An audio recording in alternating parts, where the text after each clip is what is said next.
మోసానికి మోసమే విరుగుడు. తీరికవేళ పిల్లలు పెద్దలు విని ఆనందించండి. కొంకిణి నగరాధీశుడు అమృత్ సేన్ కుమారుడు విజయసేన్ రాకుమారుడు. అతను నిత్యం వేటకు వెళ్ళే అలవాటు. అడవికి వెళ్ళటమే కాదు, ఏ జంతువునో ఏ పక్షినో గాని వేటాడి తెస్తుంటాడు. కానీ వట్టి చేతులతో తిరిగిరాడు. అతను చిన్నతనం నుండి గారంగా పెరిగాడు. మహారాజుకు విజయసేన్ ఏకైక కుమారుడు. అతను ధైర్యశాలి, కత్తి పట్టడంలో ప్రావీణ్యుడు. ఏ విషయంలోనైనా సరే ఆలోచించి మరీ నిర్ణయం తీసుకుంటాడు. ఎప్పటిలాగా అతను వేట నిమిత్తం గుర్రం మీద అడవికి బయలుదేరి వెళ్ళాడు. అతనితో పాటు అతని స్నేహితుడు చిదంబర్ సేన్ కూడా బయలుదేరాడు. చెలికాడే కాక బంధువు కూడా మేనమామ కొడుకు విజయసేన్కి. ఇద్దరూ ఒకే వయసు కలిగిన వారు. విజయసేన్ వెంటే అతను కూడా అప్పుడప్పుడు అడవిలో వేటకు వెళుతుంటాడు. వారు వేటకు వెళ్లే అడవి చిట్టడివి. ఆ అడవి కొంకిణి నగరానికి దగ్గరలోనే ఉంది. ఇద్దరూ సన్నిహితులుగానే కాదు, ఒకే మాట మీద కూడా ఉంటారు. ఇద్దరూ గుర్రాల మీద బయలుదేరి వెళ్లారు. అడవిలో చెరొక వైపునకు వెళ్ళి వేటాడతారు.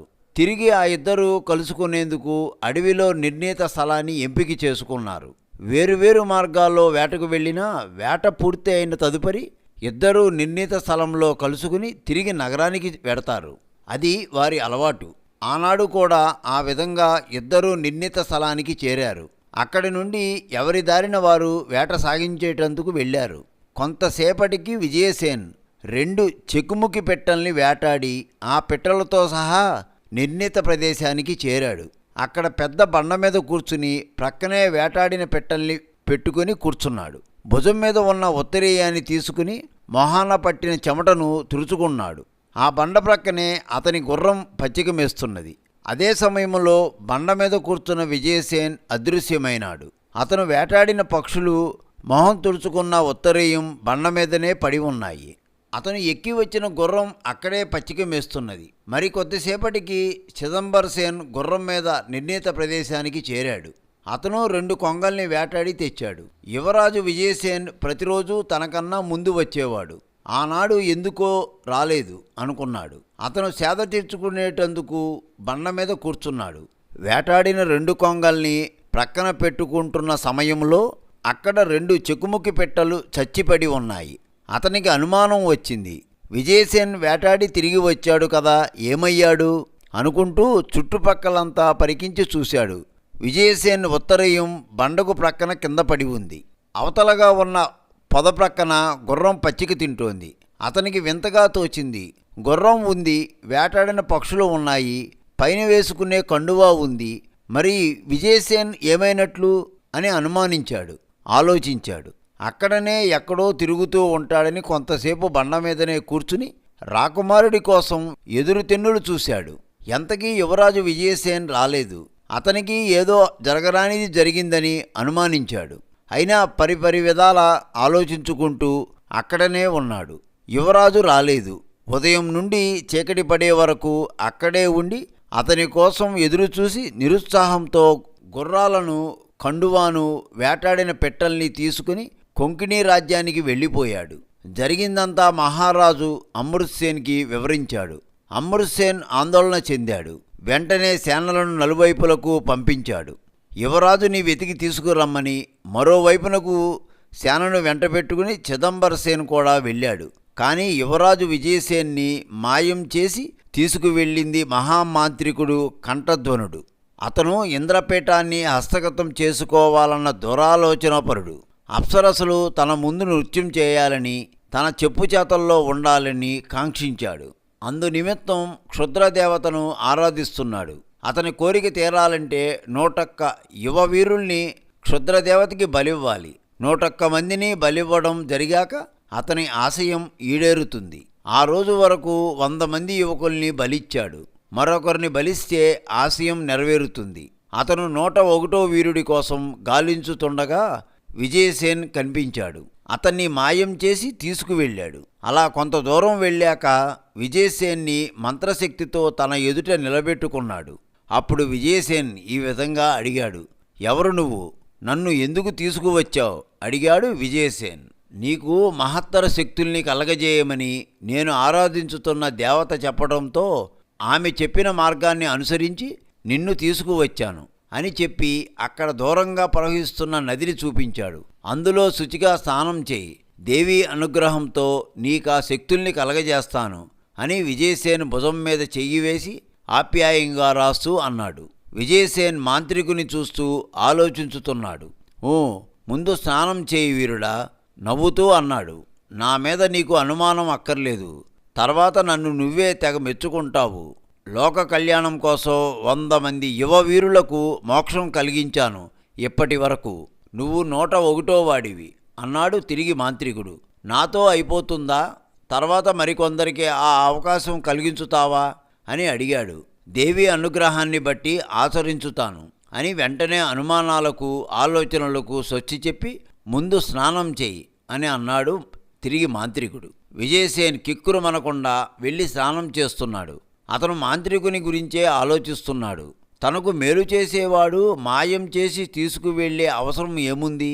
అందులో ఏదో మోసం ఉంది అనుకున్నాడు. అతను మాంత్రికుడిలా ఉన్నాడు. మాంత్రికులు మోసగాళ్ళు. తమ అవసరాలకు చేయకూడని పనులు ఎన్నో చేస్తారు.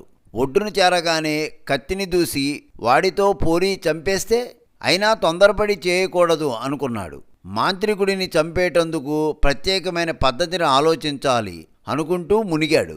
అతను తిరిగి లేవలేదు నీళ్ల నుండి.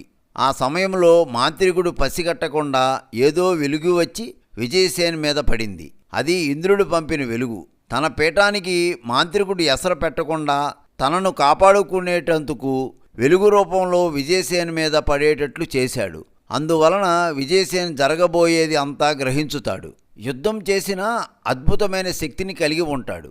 అనుకున్నది సాధించుతాడు అనుకున్నాడు ఇంద్రుడు. అంతేకాకుండా మాంత్రికుడి కంటపడకుండా వాడిని అంతం చేయడానికి పరోక్షంగా ఉండి విజయసేన్ శక్తిని కలిగించాలనుకున్నాడు. విజయసేన్ స్నానం ముగించిన తదుపరి ఒడ్డునకు చేరాడు. నాకు మేలు చేయనున్న తమర్ని విడిచి వెళ్ళను. పదండి పోదాం, మీ వెనకే వస్తాను. ముందు మీరు నడవండి అన్నాడు. ముందు మాంత్రికుడు నడుస్తున్నాడు. విజయసేన్ అతన్ని అనుసరించుతున్నాడు. వాళ్లకు కనపడకుండా ఇంద్రుడు ఆకాశ మార్గాన్ని అనుసరించుతున్నాడు. అక్కడికి దగ్గరలో గుహ ఉంది. తలుపులు లేవు. దారికి అడ్డుగా ఏదో బండ ఉంది. మాంత్రికుడు మంత్రశక్తితో ఏదో ఎముకను బయటకు తీసి అటూ ఇటూ కదిలించాడు. బండ ప్రక్కకి తొలగింది. పదరా లోపలికి అన్నాడు. విజయసేన్ మంత్రగాని వెనకే లోపలకు వెళ్ళాడు. మాంత్రికుడు అక్కడున్న క్షుద్రదేవతను పూజించాడు. అనంతరం అక్కడున్న భూత ప్రేత పిశాచాలకు ఆహారంగా పీటలు వేశాడు. అనంతరం ఏదో వస్త్రం ఇచ్చి కట్టుకోమన్నాడు. ఎందుకు అడిగాడు విజయసేన్. దాన్ని ధవళ వస్త్రం అంటారు. అది కట్టుకొని అమ్మ ఎదురుగా సాష్టాంగ నమస్కారం చేయాలి. అప్పుడు దేవీ పాదాల ముందున్న పుష్పం నీ నెత్తిన పడుతుంది. అప్పుడు నిన్ను అమ్మ అనుగ్రహించినట్లు. అనంతరం నీకు కొన్ని శక్తులు లభిస్తాయి. నువ్వు తిరిగి వెళ్ళిపోవచ్చు.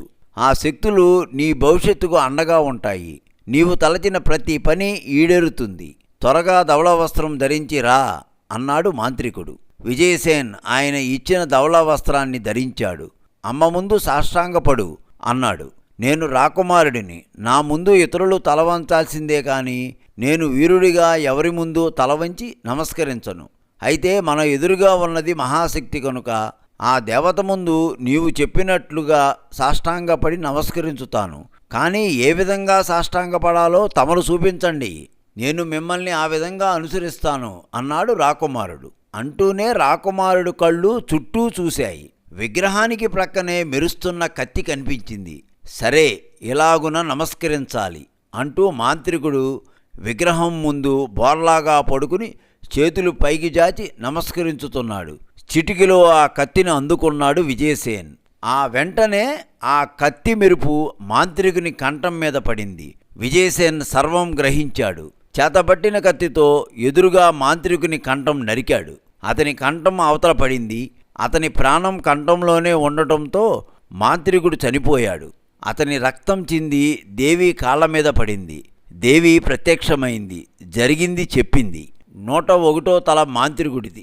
నీకు వరం ఇస్తాను, ఏం కావాలో కోరుకో అంది. మాంత్రికుని గుహను మట్టం చెయ్యి. ఇటువంటి వాళ్ళు జననాశనానికి ఎత్తులు వేస్తారు అన్నాడు విజయసేన్. ఆ వెంటనే ఇంద్రుడు ప్రత్యక్షమై తన సింహాసనాన్ని కాపాడిన విజయుని మెచ్చుకుంటూ అతను తిరిగి వెళ్లేందుకు ప్రత్యేకమైన శక్తిని ఇచ్చాడు. వీరా, మోసాన్ని మోసంతోనే జయించావు. నీకు అన్ని విధాలా జయం చేకూరుతుంది. విజయుడివై తిరిగి వెళ్ళు అని ఆశీర్వదించాడు. ఆ వెంటనే అతని ప్రయాణానికి చిత్రాసనం సృష్టించాడు. విజయసేన్ ఆ ఆసనం మీదకు ఎక్కి కూర్చోగానే చిత్రాసనం ఆకాశ మార్గాన్ని అనుసరించి అతన్ని అతని రాజ్యానికి చేర్చింది.